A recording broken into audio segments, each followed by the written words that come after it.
हम लोग पढ़ें और मात्र 3 लाइन याद रखना हो, तो इससे आसान क्या होगा? इतिहास। इससे आसान कुछ हो नहीं सकता है। यही 3 बात आप लोगों को याद रखना है गांधार कला के अंतर्गत। यहां भी मूर्ति बनाया गया, लेकिन यहां से क्वेश्चन नहीं आएगा, क्योंकि क्वेश्चन क्या है? सर्वप्रथम की बात है। अगर हम लोग सर्वप्रथम करें तो यह गांधार कला के अंतर्गत आ जाता है, सर्वप्रथम। तो यहीं से सब क्वेश्चन हम लोगों को बन जाता है। समझ में आया यह बात? मूर्तिकला समझ में आया?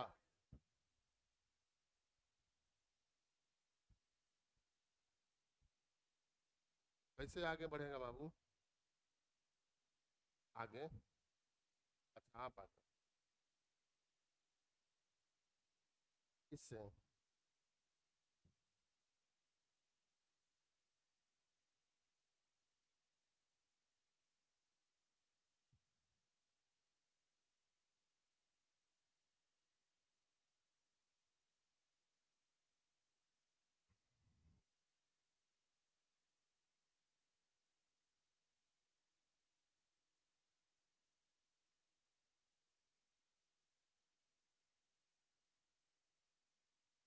वहां से भी आगे पीछे हो जाता था, सिंबल आ नहीं रहा।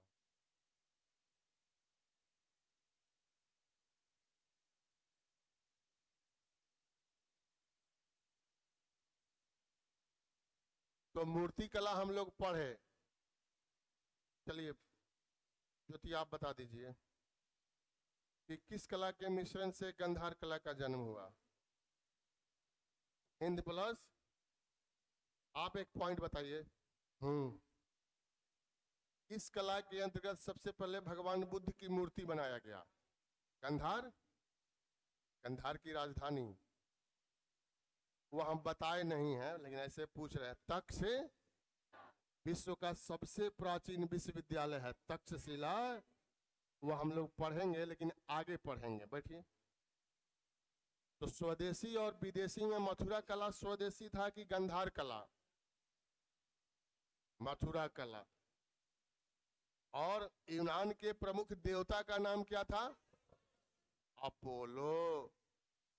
तो इसी तरह से याद हो जाएगा। घर जाने की कोई जरूरत नहीं है याद करने की, बस एक बार देख लेना है, मन में सोच लेना है आपको कि हम क्लास में पढ़े 3 बात। मान लीजिए बहुत सारे लोग जो है यहाँ पर खाना तो बनाते होंगे ना, मैंने 50% बनाते होंगे, 50% नहीं बनाते होंगे।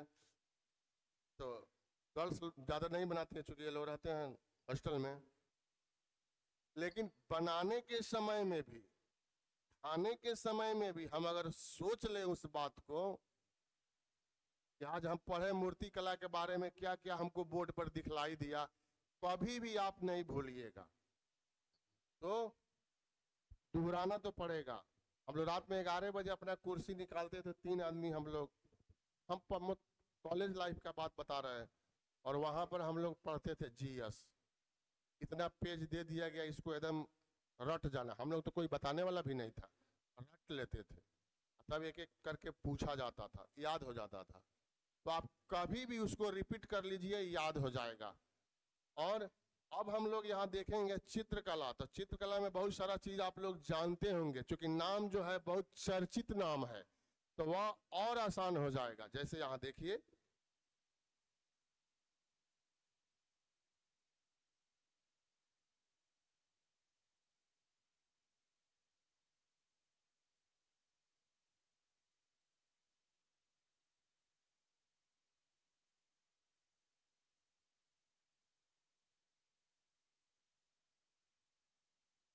चित्रकला।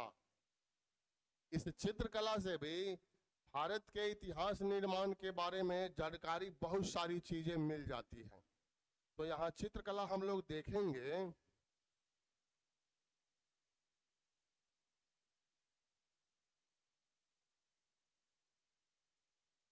पहला क्या?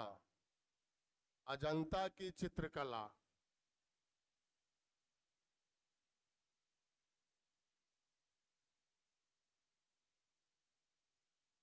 एलोरा। एलोरा की चित्रकला।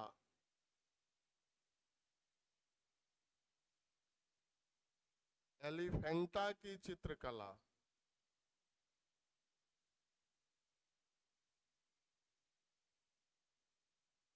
यही 3 चित्रकला है जहां से क्वेश्चन हम लोगों को पूछा जाएगा। अजंता, एलोरा, एलिफेंटा। पहले अगर हम लोग देखें, सबसे चर्चित है अजंता की चित्रकला। खाली समझना है आपको कि किस तरह से क्वेश्चन यहाँ पूछा जाता है। बुक में तो सब है, आप कोई भी गाइड भी पढ़िएगा, लुसेड पढ़िएगा, स्पर्धा पढ़िएगा, जो कुछ यूनिक पढ़िएगा, सब है उसमें। लेकिन क्वेश्चन कहाँ से पूछा जाता है, यह अगर हम लोग जान जाए और आप जाके सेट बनाइएगा, कोई परीक्षा में पूछा रहेगा तो वहीं अधिकांश पूछा जाता है, रिजल्ट हम लोगों का हो जाएगा। तो अजंता की चित्रकला, तो सबसे पहला यहां से क्वेश्चन क्या निकलेगा, यह है कहां?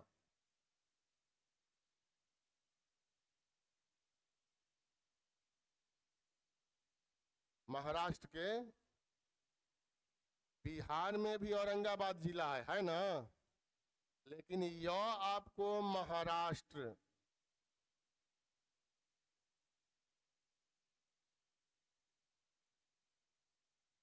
तो पहला क्वेश्चन हम लोगों का यह औरंगाबाद। याद रखने के लिए जो है स्टार से इंगित कर रहे हैं कि यह ध्यान इस पर देना है पहले। अब इस अजंता की गुफा में कुल गुफा की संख्या थी 29।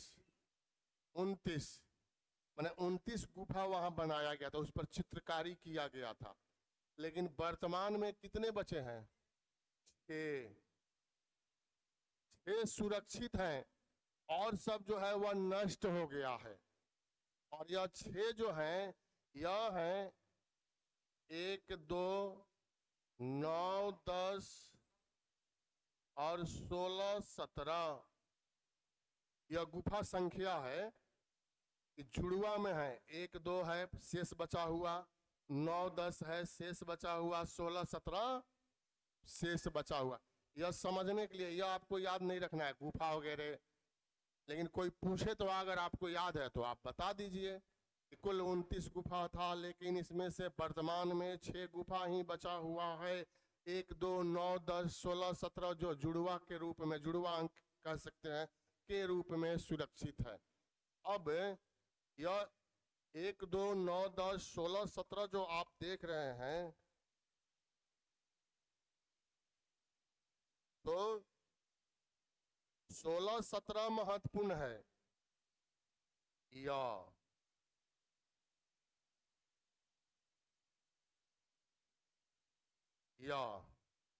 क्यों? क्योंकि यह, हाँ, गुप्तकालीन है। यह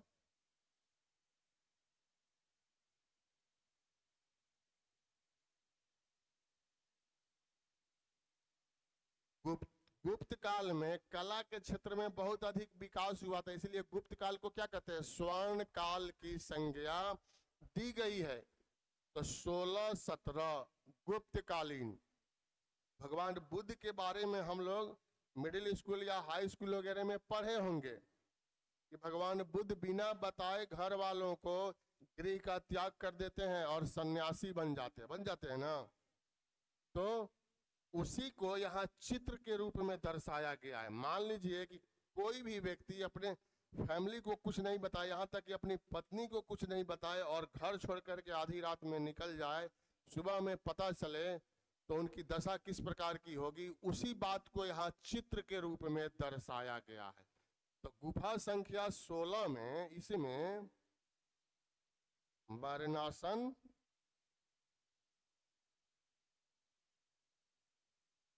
मरनासन राजकुमारी,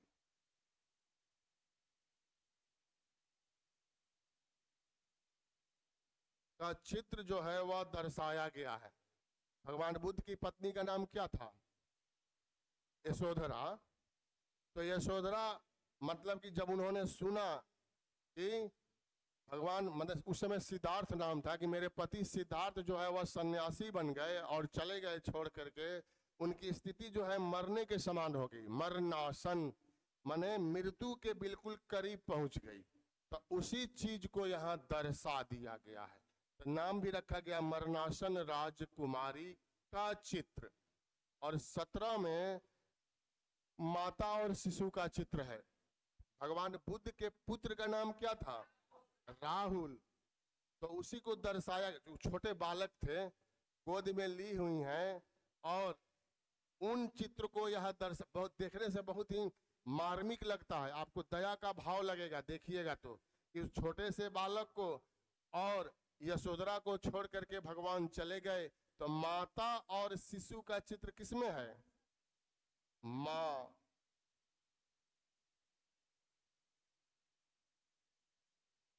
माँ ऐसा शब्द है कि पूरा सृष्टि इसमें समाहित हो जाता है, भले यह एक अक्षर का है। तो गुफा संख्या 17, यह मैं समझने के लिए आप लोगों को बतला रहा हूं। तो यही चित्र यहाँ पर दर्शाया गया है। अब हम लोगों को पूछेगा क्या? एक तो औरंगाबाद महाराष्ट्र के यह है, दूसरा यह अजंता की चित्रकला जो है ना, यह किस धर्म से संबंधित है, यह पूछा जाएगा। तो कौन सा धर्म हो जाएगा? बौद्ध धर्म। जब ज्यादा कठिन करेगा तो बौद्ध धर्म का विभाजन हुआ था, तो पहले तो मैं यहां लिख रहा हूं बौद्ध धर्म।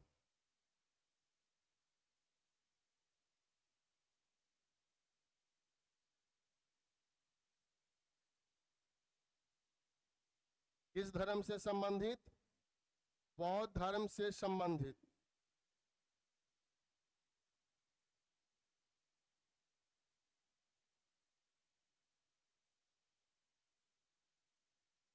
तो दूसरा क्वेश्चन हम लोग यह हो गया, पहला है यह औरंगाबाद में है, दूसरा यह बौद्ध धर्म से संबंधित है। अब बौद्ध धर्म में जब ज्यादा कठिन कर देगा तो बौद्ध धर्म की एक शाखा है महायान।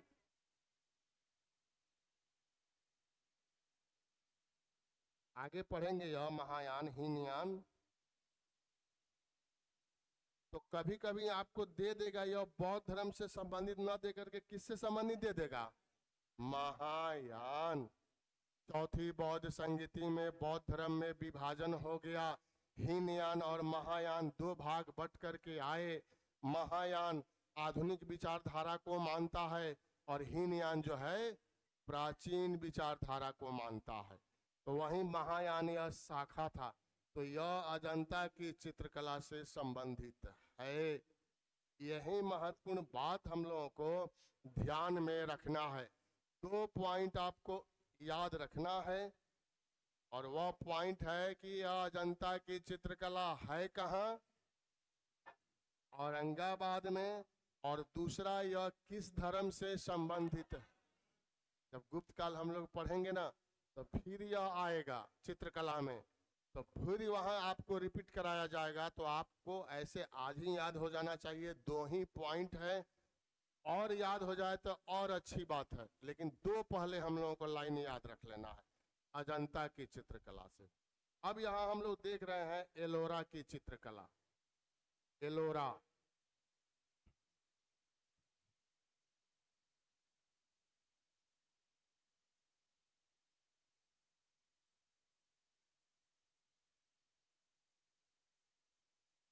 यह कहाँ है? तो देखिए आसान है ना, यह भी तो औरंगाबाद में है और यह भी औरंगाबाद में है, महाराष्ट्र के। तो एक शब्द याद रखिएगा, दोनों का आंसर मिल जाएगा। यह भी महाराष्ट्र के औरंगाबाद में ही है, लेकिन यहाँ 71 गुफा है। पहले 28 था, बाद में 43, 1990 में फिर जाके 43 गुफा और मिला। खोज तो होते रहता है ना, तो कुल गुफा की संख्या कितनी हो गई? 71 हो गया। तो गुफा से हम लोगों को मतलब नहीं है। यहाँ एक औरंगाबाद आप ध्यान रखिएगा, और एक जो है आपको पूछा जाएगा कि यह किससे संबंधित है, किस वंश से। यह गुप्त वंश हम लोगों ने देखा है, यह जो है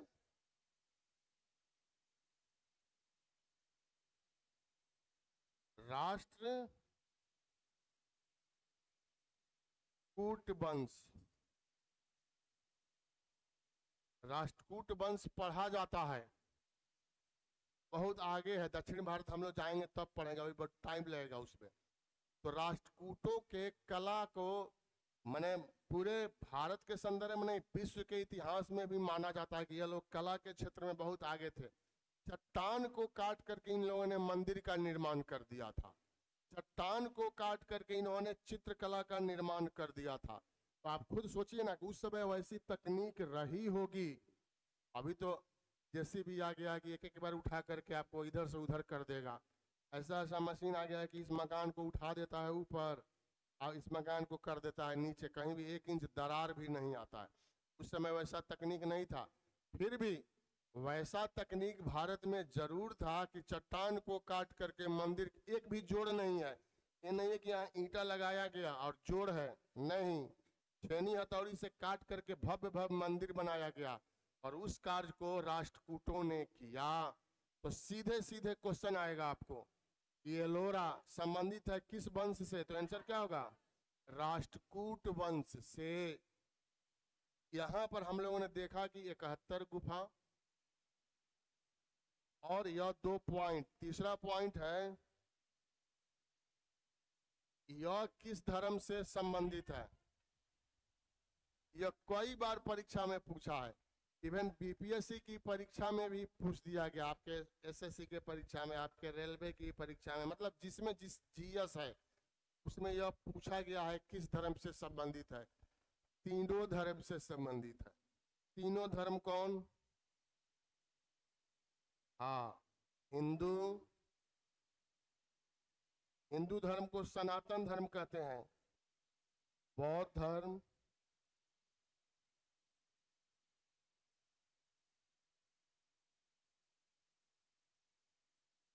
और जैन धर्म।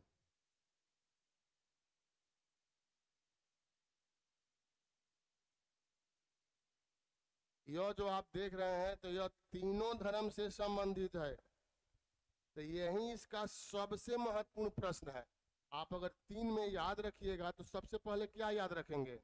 हिंदू धर्म, बौद्ध धर्म और जैन धर्म से यह संबंधित है। पहला पॉइंट भले लिखे हम तीसरा में, लेकिन आपको याद रखना है पहला रूप में यह याद रखना है। और दूसरा राष्ट्रकूटों से संबंधित है, यह कम पूछा जाता है। औरंगाबाद, औरंगाबाद की स्थापना औरंगजेब ने किया था। औरंगजेब का नाम सुने हैं? औरंगजेब शाहजहां का पुत्र अपने नाम पर इस शहर को बसाया था, औरंगाबाद। तो यह पॉइंट हम लोगों को एलोरा में याद रखना। यह तो बहुत कम पूछा जाता है। एलिफेंटा, जॉब लगे तो घूमना चाहिए, नहीं कि जॉब लग गया तो आप घूमने नहीं जाएंगे, पैसा बचा बचा के रखेंगे, वो सब नहीं करना है। तो आप जॉब लगे तो छुट्टी मिलता है, 16 छुट्टी मिलता है साल में। ईएल आप लोग का इतना एज है कि हजारों ईएल हो जाएगा। तो घूमिए, घूमिएगा साल में एक बार जरूर। तो आप कभी जाएं यहाँ पर एलिफेंटा, मुंबई से 9 किलोमीटर की दूरी पर। हाँ, यह 9 किलोमीटर की दूरी पर अरब सागर में एक द्वीप के रूप में, एक टापू के रूप में है एलिफेंटा। तो बहुत सारे लोग जाते हैं, जो मुंबई जाते हैं ना 2-3 दिन का समय लेकर के, तो स्टीमर ले जाती है उन लोगों को यहाँ घुमाने के लिए। तो इसका पूर्व नाम जो था ना, धारा नगरी था।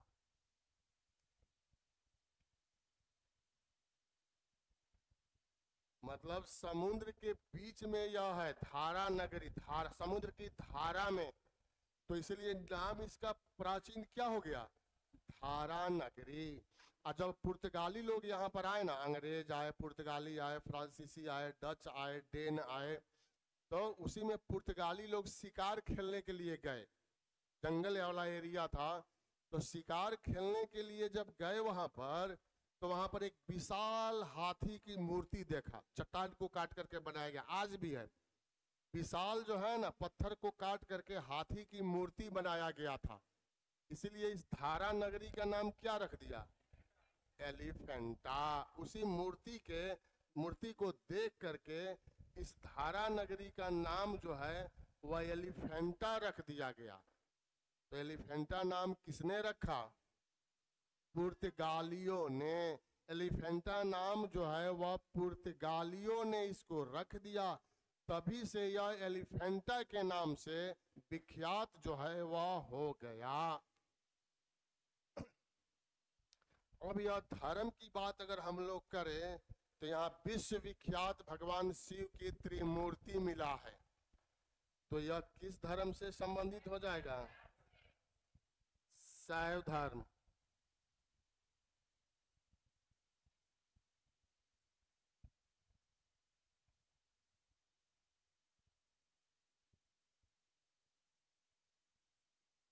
यही मिला है, इसीलिए यह शैव धर्म से संबंधित है। भगवान शिव की जो पूजा करते हैं उनको शैव कहा जाता है, इसलिए नाम पड़ गया इस धर्म का शैव धर्म।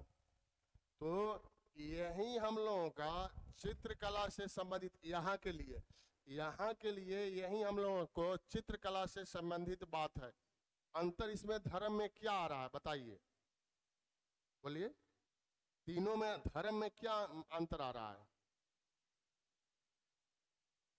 धर्म अलग अलग है, ठीक है, सही है। एक शब्द में मतलब यहाँ बौद्ध धर्म है, यहाँ दो धर्म और आके जुड़ जाता है, क्योंकि उस समय इस्लाम धर्म नहीं था, सिख धर्म नहीं था, ये सब बाद का धर्म है। इसलिए जो प्राचीन काल में यही धर्म था, तो हिंदू धर्म का यहाँ हिंदू ना देकर दे देगा सनातन धर्म, बौद्ध धर्म और जैन धर्म, और फिर यहाँ पर क्या हो जाता है? शैव धर्म, माने भगवान शिव की पूजा की जाती थी। तो यही महत्वपूर्ण आपको पॉइंट हो जाएगा। अगर यहाँ इसको स्टार से इंगित कर दिया जाए तो 3 इसमें है, 1 इसमें है, 4 और 2 मुख्य रूप से इसमें है, 6 पॉइंट।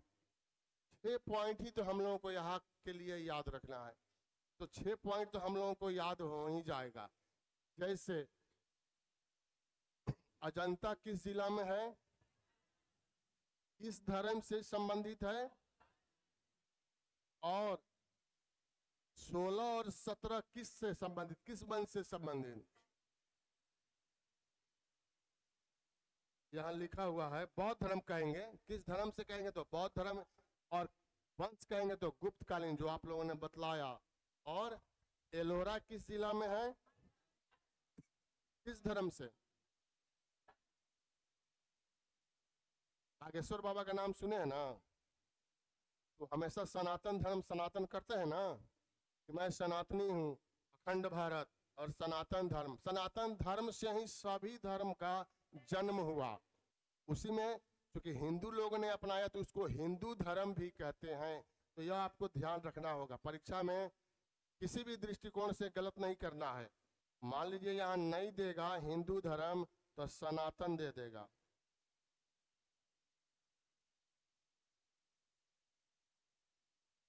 सनातन धर्म, तो यह हम लोगों को ध्यान रखना है। और एक ही पॉइंट यहाँ आ रहा है, वह क्या है? शैव धर्म।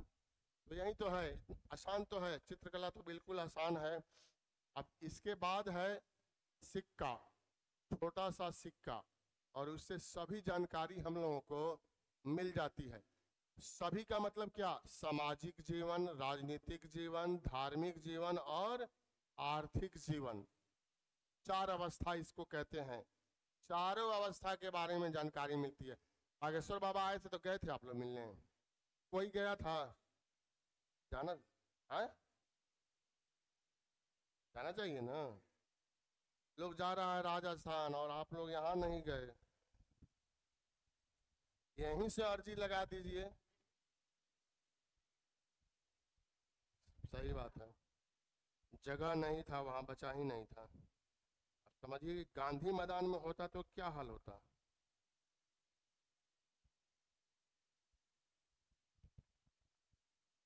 प्लस में बोले थे।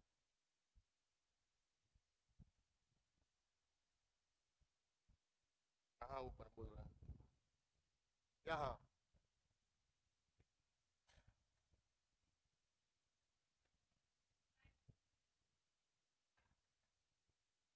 ये तो खाली चेंज हो रहा है ना।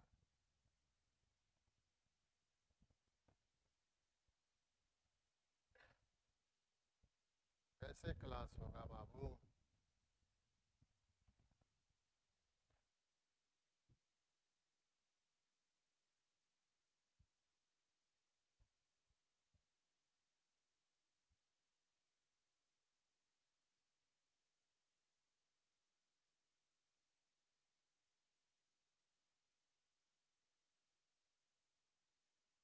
हैं?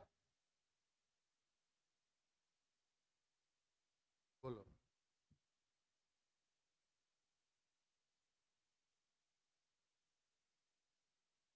कहाँ से करें रजिस्टर?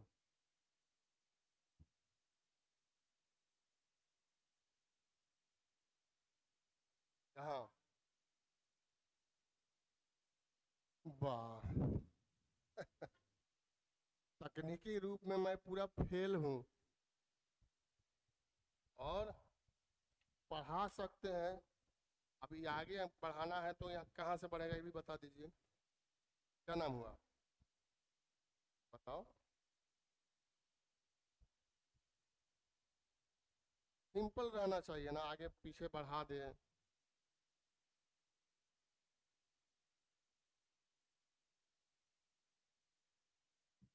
डिलीट नहीं जाएगा ना, इसको पीडीएफ को भेजना। कोई आप लोग भी तो बताइए, नहीं तो नीचे जाइए ना सकते, उनको बुला कर लाइए। क्लास चले तो एक आदमी यहाँ रहेगा तब ना होगा।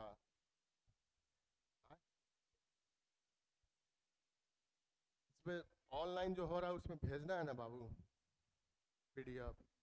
आप लोगों का भी ग्रुप बनेगा जब एडमिशन क्लोज हो जाएगा। अभी तो एडमिशन हो नहीं रहा, डेमो है। तो आप लोगों का ग्रुप बना दिया जाएगा अलग से, और उसमें ये सब पीडीएफ जाएगा आप लोगों के लिए। पीडीएफ रहेगा तो अच्छा रहेगा। और यही बुक है, दीजिए तो। हम कल बात किए थे, आप बोले थे तो पीडीएफ के लिए, लेकिन सर से गुप्ता सर आएंगे तो वो बोले कि पीडीएफ उन लोग कराएगा तो फोटो स्टेट का पैसा उन्हीं लोगों को देना है, उसमें ज़्यादा पैसा लगेगा, इसलिए यह बुक जो है ले लेंगे तो कम लगेगा।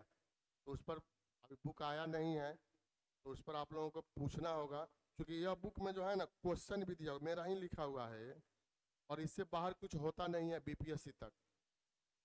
इसमें है कि आपको प्रत्येक चैप्टर के बाद क्वेश्चन दे दिया गया है, और पीडीएफ जो जाएगा उसमें क्वेश्चन नहीं रहेगा।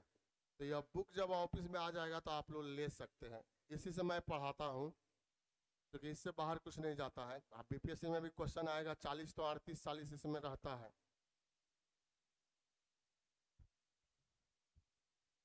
इसको आगे कैसे बढ़ाएं?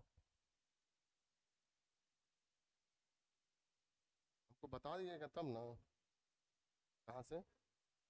अच्छा ठीक, ठीक है।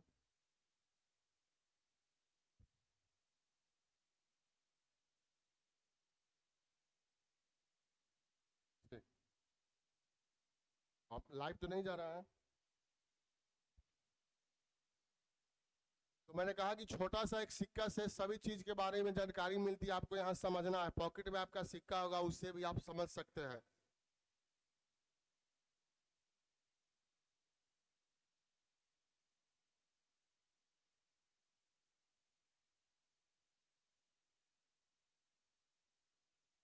सिक्का, मुद्रा भी कहते हैं, कॉइन्स भी आप कह सकते हैं, लेकिन उस समय मुद्रा ही कहा जाता था। इन सिक्कों से सभी अवस्थाओं के बारे में कैसे जानकारी मिल जाती है वह हम लोगों को देखना है, क्योंकि स्रोत हम लोग पढ़ रहे हैं। और सिक्का का अध्ययन जो है ना वह कहलाता है, हाँ, मुद्रा शास्त्र, न्यूमिस्मेटिक्स।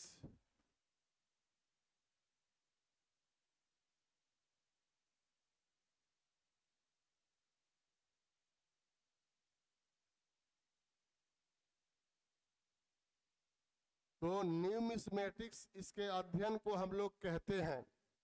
मान लीजिए कि धार्मिक जीवन के बारे में सिक्का से कैसे जानकारी मिलेगा, बहुत सारा उदाहरण है। जैसे समुद्रगुप्त का ही सिक्का मैं लेता हूं। समुद्रगुप्त ने 6 प्रकार का सिक्का जारी किया था, तो उसमें एक प्रकार था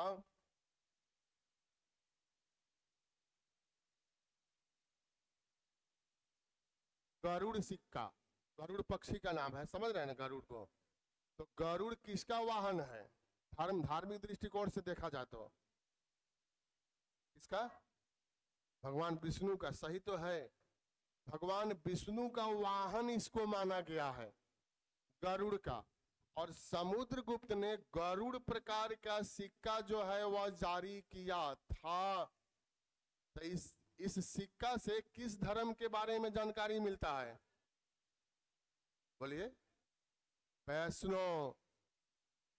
भगवान विष्णु जो थे ना वह 24 बार अवतार लिए थे, जिसमें 10 अवतार आगे पढ़ेंगे, जिसमें 10 अवतार सबसे महत्वपूर्ण था। और उन्हीं का एक अवतार थे भगवान कृष्ण। भगवान कृष्ण थे ना, तो उन्हीं के अवतार थे। और उन्होंने जिस धर्म को स्थापित किया वह धर्म क्या है? वैष्णव। ये आगे पढ़ेंगे, यहाँ आपको यहाँ उतारने वगैरह की जरूरत नहीं है। वैष्णव धर्म, और इसको भागवत धर्म भी कहते हैं। वैष्णव धर्म या भागवत धर्म। तो इस सिक्का से हम लोगों को धर्म के बारे में जानकारी मिल गया। एक चीज हम लोगों को मिला, राजनीतिक जीवन के बारे में भी जानकारी हम लोगों को मिलती है।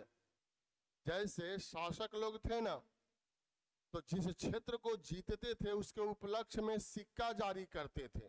जैसे चंद्रगुप्त विक्रमादित्य शकों को पराजित किया और सबसे ज्यादा मात्रा में चांदी का सिक्का जारी किया और उस पर लिखवा दिया सिंह विक्रम, और वही उपाधि धारण करता है विक्रमादित्य। भारत के इतिहास में कुल 14 विक्रमादित्य हुए। अंतिम विक्रमादित्य था हेमू, मुगल काल में हम लोग पढ़ेंगे। तो शक लोगों का जो क्षेत्र था ना वह गुजरात था, और वहां जब सिक्का जारी किया तो सिक्कों का बहुत अधिक ढेर मिला है गुप्तकालीन, जिससे पता चल जाता है कि निश्चित रूप से गुप्त वंश के जो शासक थे ना पश्चिम में, कम से कम गुजरात तक इनका नियंत्रण था। राजनीतिक जीवन के बारे में जानकारी मिल गया। एक सिक्का समुद्रगुप्त का है जो बीना बजाते हुए दिखलाया गया है। बीना समझते हैं ना, मां सरस्वती का, तो वह बीना बजाते हुए समुद्रगुप्त को दिखलाया गया है। तो उससे क्या स्पष्ट होता है? हाँ, कि यह स्पष्ट करता है वह सिक्का कि वह समुद्रगुप्त जो था ना वह संगीत में रुचि रखता था, वह संगीत प्रेमी था, इसलिए उसको बीना बजाते हुए दिखलाया गया है। कुछ सिक्का ऐसा मिला है जिसको देखिएगा तो वह 24 कैरेट का सोना नहीं होता है। 24 कैरेट का पूरा खरा माना जाता है ना, तो उसमें मिलावट दिखलाई पड़ा गुप्त काल में सिक्कों में। तब विद्वान क्या कहते हैं कि गुप्त काल तो स्वर्ण काल था, लेकिन आगे चल करके जैसे जैसे समय व्यतीत हुआ ना, आगे चल करके इनकी आर्थिक स्थिति कमजोर होने लगी होगी, इसलिए इन्होंने सिक्कों में क्या किया? मिलावट कर दिया। तो मिलावट था इनके सिक्कों में। तो सभी अवस्था के बारे में हम लोगों को जानकारी मिलता है। एक सिक्का समुद्रगुप्त का आप देखेंगे तो उसको कहते हैं व्याघ्रहंता, माने बाघ का शिकार करते हुए दिखलाया गया है, और उसका नाम है व्याघ्रहंता सिक्का। तो उससे क्या स्पष्ट होता है कि वह शिकार का शौकीन था। कई बात निकलेगा कि समुद्रगुप्त शिकार का शौकीन था, वह शिकार खेलता था, और उसके राज्य क्षेत्र में निश्चित रूप से बाघ थे, और वह बाघ का शिकार करता था। तो वह समझने के लिए मैं बोल रहा हूं। पहला क्वेश्चन हम लोगों का सिक्का से क्या बनेगा कि सिक्का के अध्ययन को क्या कहते हैं? मुद्रा शास्त्र कहते हैं। अब यहाँ सिक्का जो है ना, भारत में जो पहला सिक्का मिला वह था आहत।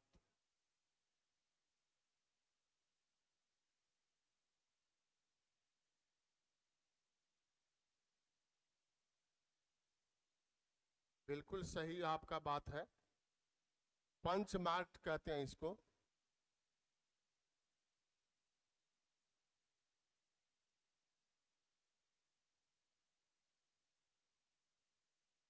पंच मार्क माने चांदी का कोई टुकड़ा लिया, जैसे मान लीजिए ना ऐसे ऐसे चांदी का कोई टुकड़ा है और इस पर पंच कर दिया, आहत कर दिया। पंच का अर्थ होता आहत।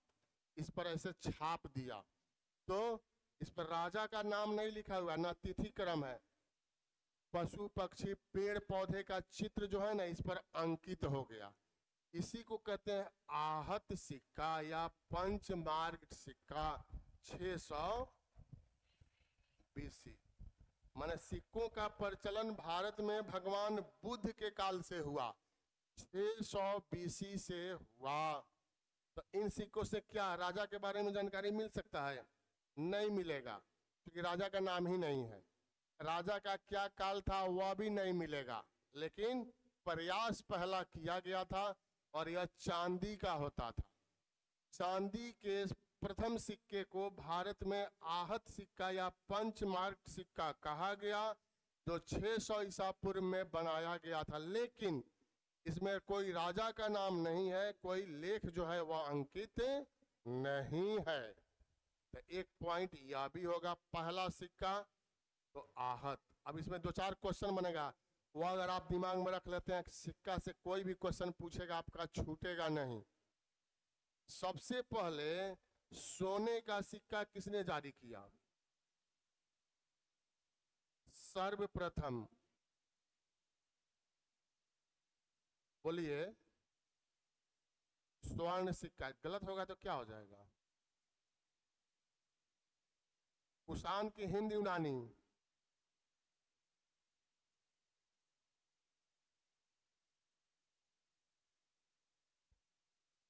हिंद यूनानी। तो मैंने पहले दिन ही कहा था कि जिसमें सर्वप्रथम लगा रहेगा वह क्वेश्चन इतिहास में बार बार पूछा जाता है।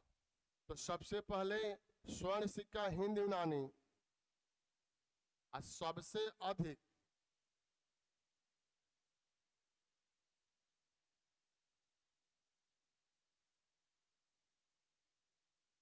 अधिक स्वर्ण सिक्का गुप्त काल।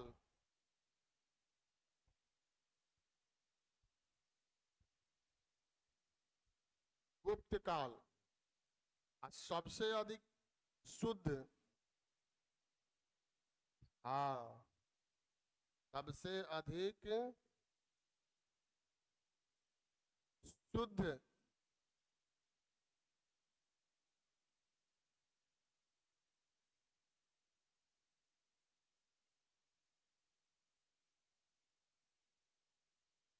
शुद्ध सोने का सिक्का कुषाण।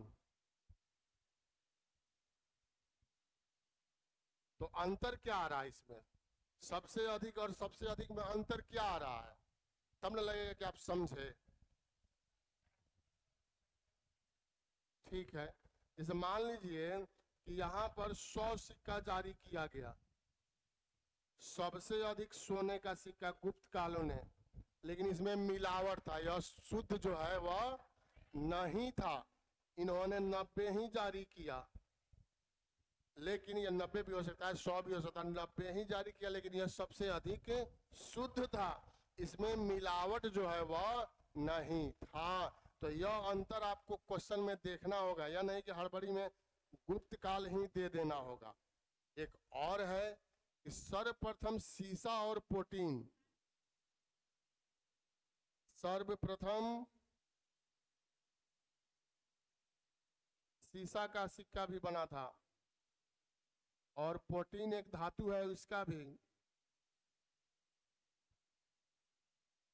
सातवाहन वंश।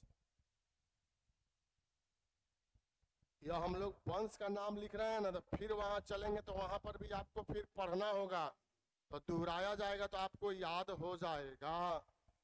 अब लास्ट है कि सबसे पहले लेख युक्त और सुंदर सिक्का। इसमें तो लिखा हुआ नहीं था ना, ऐसे ही था। तो सर्वप्रथम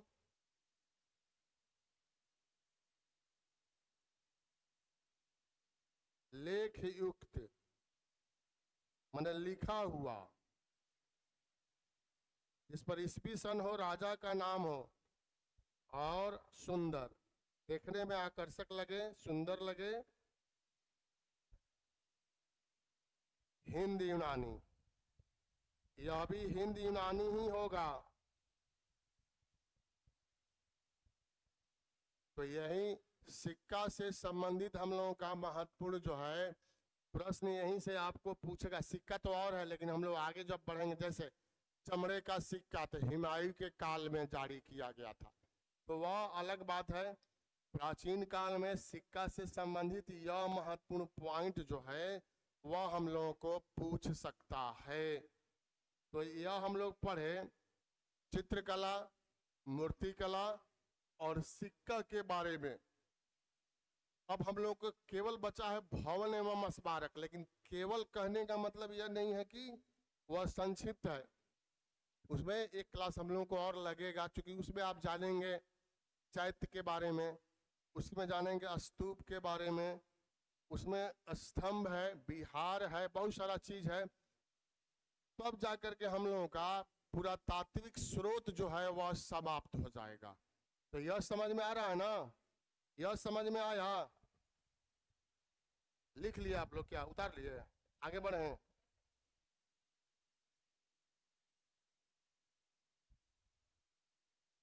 क्लास है तो छोड़ देंगे ना, हम तो टाइम देख लिए ना।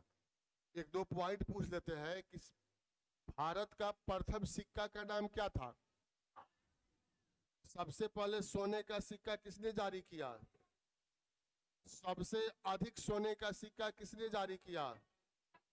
और सबसे अधिक शुद्ध सोने का सिक्का? सीसा और प्रोटीन का सिक्का। तो यही तो पॉइंट है, और तो कुछ है नहीं। आज का क्लास में पूरा अगर आप पॉइंट देखेंगे तो 10, 12, 12, 13 पॉइंट जो है वो होगा। तो 1 घंटा की क्लास में 13 पॉइंट है तो ज़्यादा नहीं है, उसको दिमाग में रखना है। एक बार आप लोग से रिक्वेस्ट है कि आप लोग डेरा पर जाएंगे जब भी समय मिले। मैं ये नहीं कहता हूँ कि जाते जाते पढ़ना है, वो आराम किया जाता है। 2 घंटा 3 घंटा क्लास आप करेंगे तो आराम करना है, लेकिन एक बार जरूर इसको निकाल के देखिएगा कि जो आपने नोट किया, सोचिएगा। फ्रेंड सर्किल है तो ग्रुप डिस्कशन भी आधा घंटा कर सकते हैं, सब जो है वह आपको महत्वपूर्ण बात याद हो जाएगा। तो आज का हम लोग यहीं पर क्लास खत्म करेंगे, कल हम लोग फिर मिलते हैं। और आज वाला कल आप लोग से पूछा जाएगा, फिर 5 मिनट के बाद क्लास जो है हम लोग शुरू करेंगे। ठीक है?